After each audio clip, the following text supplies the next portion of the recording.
This is a 22-minute video. We're not going to watch the whole thing. We'll watch some of it. Actually, we watched T-Ben J's video the other day. We'll watch this later at the end of it. So I just wanted to watch some PvP clips. I haven't seen these yet, but at least it'll give me an idea of what, you know, how the game looks and whatnot. Yeah, this game's coming out on the 19th. It's been one that's been on my radar. What was he doing? I think he was just doing some... He got something. He got some loot from doing something here. He's chilling here. And then someone from the other faction rolled up. He starts hitting them.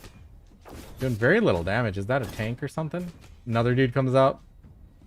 That guy has a spear. So apparently, like, the classes in this game is like play different characters like in League. So they're called drifters. So you get your skills and abilities from them apparently.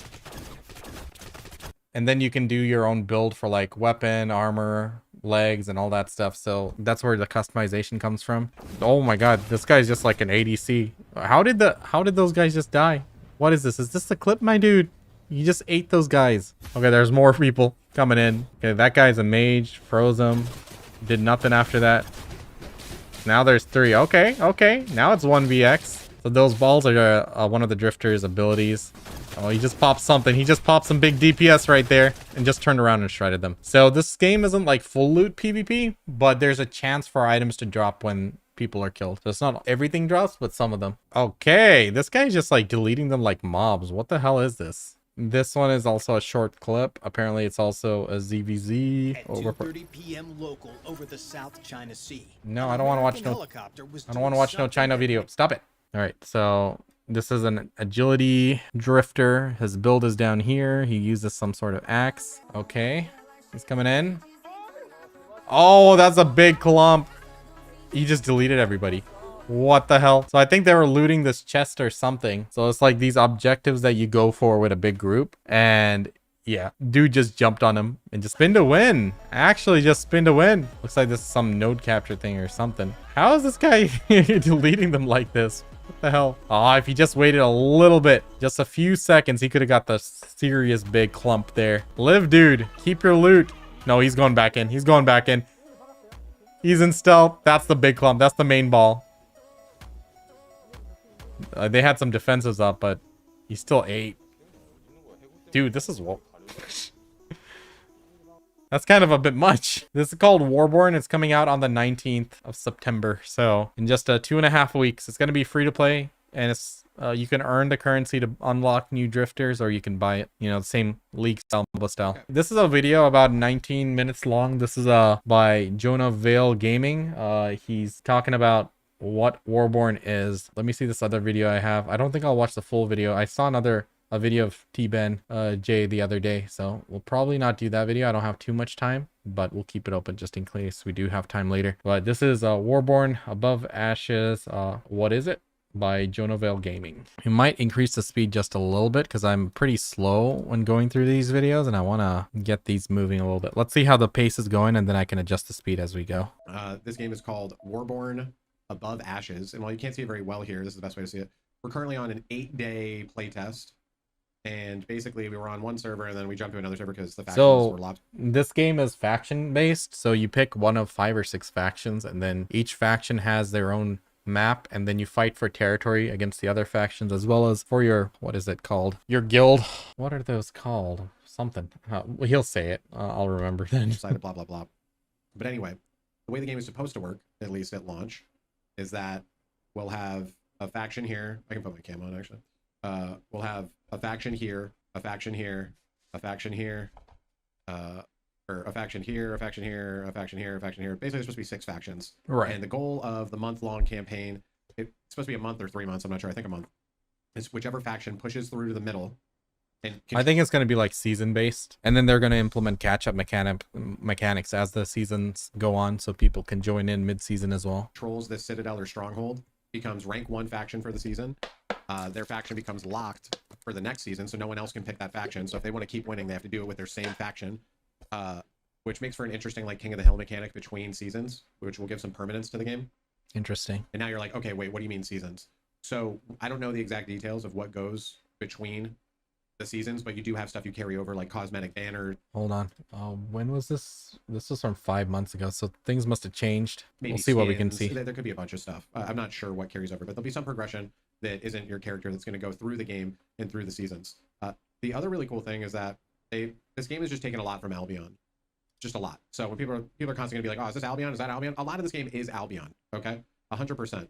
Oh yeah, I'm definitely sure it's inspired by that and a combination of League and other MOBAs. Because like this seems a lot more fast paced than Albion compared to like, you know, one of your traditional League games. The characters are a lot slower, I'd say. You know, it's at a decent pace, Albion. It's not terrible, but just in terms of how far your attack speed can scale and stuff. This is a mobile hideout basically that we get to upgrade and move around the map. And then these rift scanners, basically you get rifts, this currency from farming mobs, and then it'll summon a portal you can go into, which is like a solo dungeon mixed with a corrupted dungeon. So there's just like a lot of, you know, they took a lot of inspiration, we'll say. They took a lot of inspiration from Interesting. Albion. If you look at the skills, the skill tree looks oddly familiar. Where's a good example? Yeah, the similar style as Albion. You know, you progress down a path, but it's something that you're not going to get just pigeonholed into one. You can level up other things too as you play the game. There's like one of these bear crusher. I think this is like bear paws. It a lot like, so it has the same attack. Leap to the target location, do a frontal cone, get true damage, attack speed, put a bleed on them. You know, it's like they copied a lot of the abilities. I think the devs are Chinese dev. Let me think. I think people are saying they haven't been hyping the game as much as they hoped in this recent months, but you know, I think they're on a different expectation over there. But looking at the game, like quality wise, it seems like it's pretty good quality. Pretty excited for it, considering how like I saw some of the videos of the Zerg v Zerg fights. There's like 100+ players on either side, and it seems to be running pretty smoothly. So you know, that's kind of what you want to see. You don't want it to be a lag fest as soon as the Zerg start up, right? And put them over here. There's also battle mounts and a bunch of different types of battle mounts that you use in warfare and all that stuff. So yeah, there's a lot of similarities between Albion, but like, how is the game different from Albion? I think the big thing is that seasonal, more of it's faction based. So when you join in, there's one. I wonder what happens in the seasons. Is it going to reset all our loot and stuff, or what's up? I would say the other cool thing though is that if you want to, even against your own faction, you can flag. Oh, right? shit. You can flag for PvP, and then you could kill people of your own faction, but then everyone of your own faction can jump you, and depending on how many people you kill while you're flagged up, you'll drop more loot, you'll do less damage. It's a pretty big debuff, but you know. Dude, what the hell? The other big difference from this and Albion are the drift. That's crazy. Considering it's a faction game, to be able to kill your own dude, screw someone over, you know, jump someone who's a notable target. Oh, I bet there's going to be a lot of spying and espionage in this game or something. So this mobile base is your drift mark. Drifters. Is this sexy ass bitch? No. But if you go here. Basically, these are like champions, you know, in League of Legends and Dota. You pick a character, right, and then you have their associated skills and stuff. I don't want to say they're classes because that's just not what they are, but they do dictate a lot about how your character plays. So when you start, you're going to get this starter drifter. Every drifter, this is what it is, okay? It's 4 things. It's your stat allocation, so like which stats they favor and which, like, see how the +1, +2, whatever. I believe as you level up, or if you put points into these, they favor these stats more. So certain stats are weighted more for certain drifters. Every drifter comes with a passive. So like this guy just has a 35% flat chance to dodge basic attacks, right? Nice. And you can build other dodges, so he can become a dodge tank. And then they get an ultimate. So it's usually the ultimate ability. His one is pretty short, 19-second cooldown. But you know, these are like, it's pretty build defining, right? It's pretty build defining. Is that what you gain when you? Is this what you gain when you level? That's what I thought it was too, and I thought it was maybe you just put a point to it and it gives you. It probably is. It probably is the leveling weightage. It really doesn't matter. It favors certain stats, right? That's just how it works.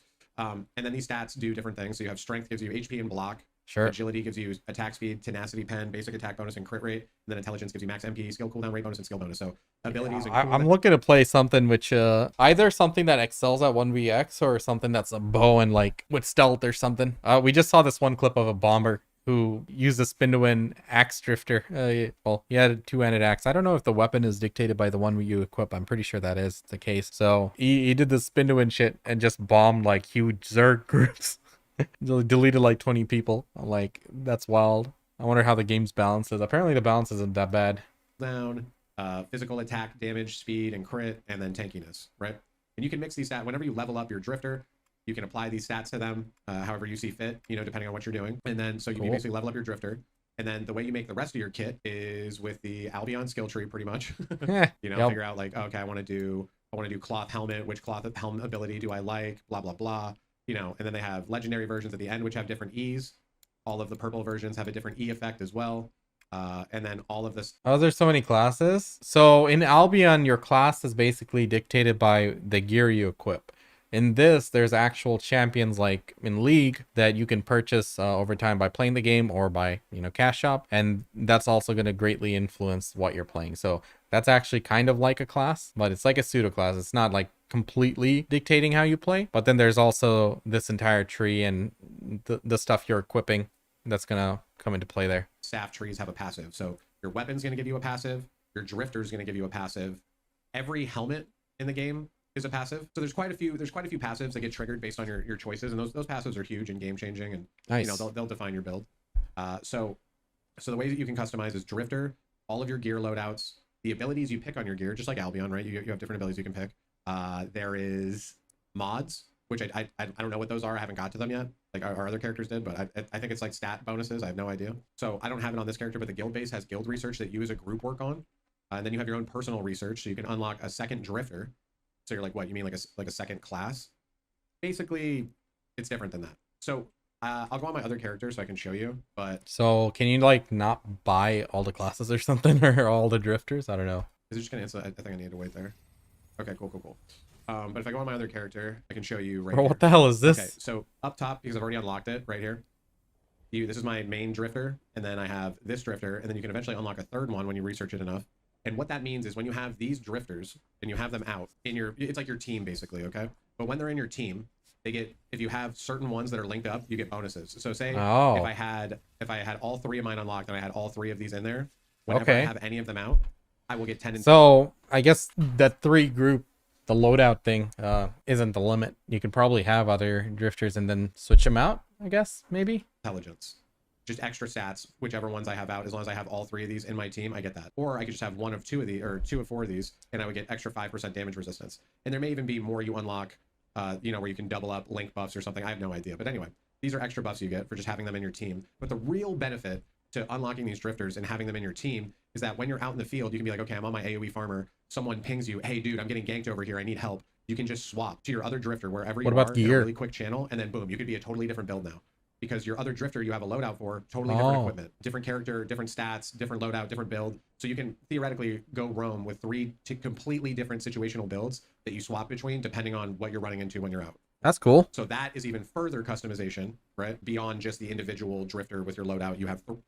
So that's pretty interesting. There, you can go with like a bomber build if you feel like there's some PvP coming up. Switch out, then have a farming build. Yeah. 3 of them that you get to pick when you go out. Eventually, right? So a ton of customization with that. Dude, the game looks pretty good, like graphic wise, quality wise. It seems like it plays well. I mean, let me take you to I want to take you to the guild house because I think it's important. A war band. That's what they're called. I couldn't remember what the guild is called, man. And yeah, all this stuff just keeps upgrading in here and shit, and it gets really crazy. Oh my god. But you get a fast travel network. And when I say fast travel, I'm just gonna show it to you even though it's right next to us. It's not really a fast travel. It's more like a shitty dino rail, but basically it summons this dude outside. And then you get on an auto-guided dino path. It's almost like you're at Jurassic Park, but the ride never gets good. Anyway, it's going to bring you to your location. And these locations, like it could bring you to your guild base. It could bring you to some other terrain that you've captured. Dude, I am going at 1.5 speed. I wonder how slow that thing moves. You can't really get attacked. And then, you could like do something else while you're traveling. But this is the guild drift mark that you can pick up and move and drive and all that shit. And this... gives an experience buff in the area as long as we're farming. Oh yeah, there's AFK XP here or something. The zone with it, so everyone in the guild gets an EXP buff farming around this thing. Wherever. Oh no, this is more just generally EXP buff. I know there's another one that people can just AFK on. Where we put it, you can only move it once every 2 days. It has its own research bench that the guild levels up. They have this is like war mount breeding, siege mounts.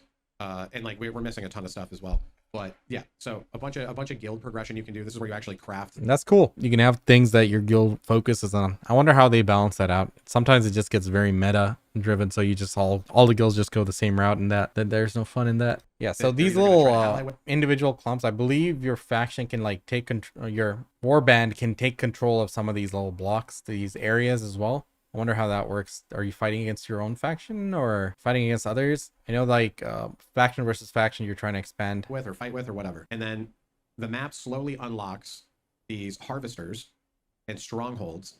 And the way it works is you have to take the harvester. There's a couple mechanics, but basically you have to like kind of domino topple these things to move through the map, because until the stronghold is captured by your faction, no one can move their bases through it. So we can go out and run the map, but until we push our lines forward, we can't, like, our faction can't move our bases up. So it's just really shitty because you're super far if your base isn't where the action is, right? So as a guild, as a faction, you try to push down these objectives to get Okay, that's like working together with your faction as a whole to progress everybody further and further into the map. And then they also unlock other things. So these harvesters actually unlock harvester dungeons, and these harvester dungeons are connected to other harvester dungeons from other factions across the map. So what it does is it forms an underground dungeon portal network where you can go in there to farm mobs and get treasure and loot and fight the other factions, but you can also use it as a back door, right? Oh, you can also nice. use it as a back door and, you know, go into enemy lines and fuck with them over there. But if they have this, I'll show you what the map looks like. How do you get back to your so see base? how they have this all claimed based on the strongholds they've taken? If we were to go behind enemy lines and go into these tiles that are claimed by the enemy faction, you get a debuff for being an enemy faction behind their lines, kind of. You can still fuck with them and fight them, but you're gonna have a debuff in stats, and it's gonna be a little bit harder to pull off. Also, when they have the zone capture, that means they have bases here, and when they have bases here, that means they can have turrets on them that defend it. The guild ones have turrets. There's a bunch of base defense stuff, so it changes kind of how it plays out. So, you know, I think the overarching idea is like a more streamlined version of Albion that focuses on faction warfare, where, you know, there's a lot of tug of war, pushing and pulling, alliances, bullshit, drama on a seasonal basis that gets wiped and we go again. And I think if they do it well, it could be really good. Me personally, I just have thousands of hours in Albion. I don't want to go back to Albion, so I'm down for a new type of Albion. If you are kind of burnt out on Albion, I definitely recommend checking this game out. Coming up, there's going to be a month-long test. I don't know when that is, in April or May or whenever. I have no idea. But it is supposed to run a month, and it should have also one bookend that I want to give about the game is that we don't know what the monetization is, and I don't want to get too deep into it, but just based on all the currencies I see in the game, and, you know, it's very well set up to be super pay to win. Again, I don't want to go deep into it until they talk about the monetization. Let's see. We're all kind of like waiting to see how bad they want to be with it.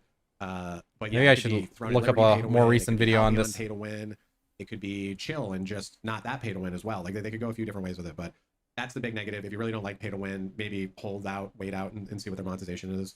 But if you're looking for a new type of Albion, that I haven't seen anything else that comes close. That, like, you know, this is about as close as you're gonna get. So make sure you check it out. I didn't have any expectations for it. I think it's been really awesome. I've been jamming it. PvP has been a lot of fun this morning as well. We got into a lot of small scale PvP.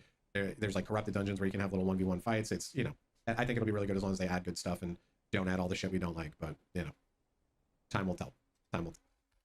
Good stuff. Let me actually look it up. Let's see. Warborne pay to win. I don't think there's any videos on this. I don't see any. So I guess a lot of Albion content creators are looking forward to this. Albion guilds and stuff. Let me search on the Discord. So it looks like they haven't really said anything. I guess this is all speculation. Okay, good stuff. We'll see. There is going to be some pay to win. We just don't know how deep it's going to go because it's a free to play game. All right, we're watching some of this homie's PvP. Okay, I don't want to put in times 1.5. I want to see what the actual pacing is.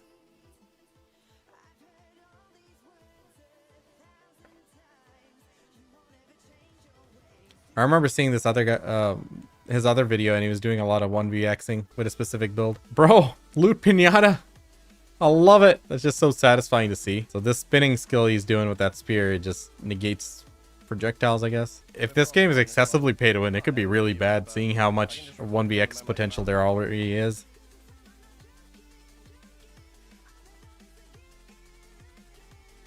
I'm seeing clips of people just absolutely eating up other people.